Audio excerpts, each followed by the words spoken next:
नागपूर शहर गुन्हे शाखेच्या अंमली पदार्थ विरोधी पथकाने शहरातील ड्रग्ज तस्करांविरुद्ध कठोर पावले उचलत पुन्हा एक मोठी कारवाई केली आहे। लकडगंज पोलीस ठाण्याच्या हद्दीतील ताजुद्दीन बाबा दर्गा गल्ली गॅलेक्सी जिमजवळ सिमेंट रोड जुनी मंगळवारी येथे 6 ऑगस्ट 2026 रोजी पहाटे 2:50 ते 4:50 सुमारास ही कारवाई करण्यात आली। गुप्त माहितीच्या आधारे अंमली पदार्थ विरोधी पथकाचे पोलीस हवालदार इम्रान शेख व त्यांच्या पथकाने सापळा रचून आरोपी मोहम्मद सोहेल अब्दुल गफ्फार शेख याला ताब्यात घेतलंय। त्याची झडती घेतली असता त्याच्याकडे 1,50,000 रुपये किमतीची 15 ग्रॅम MD सदृश्य पावडर आढळून आली आहे। यासह पोलिसांनी 10,000 रुपये किमतीचा मोबाईल फोन, इतर साहित्य आणि 1,20,000 रुपयांची पांढऱ्या रंगाची बर्गमॅन दुचाकी असा एकूण 2,80,000 रुपयांचा मुद्देमाल जप्त केलाय।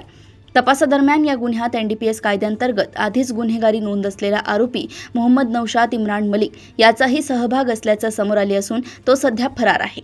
या प्रकरणी लकडगंज पोलीस ठाण्यात गुन्हा दाखल करण्यात आला असून फरार आरोपीचा शोध व पुढील तपास सुरू आहे।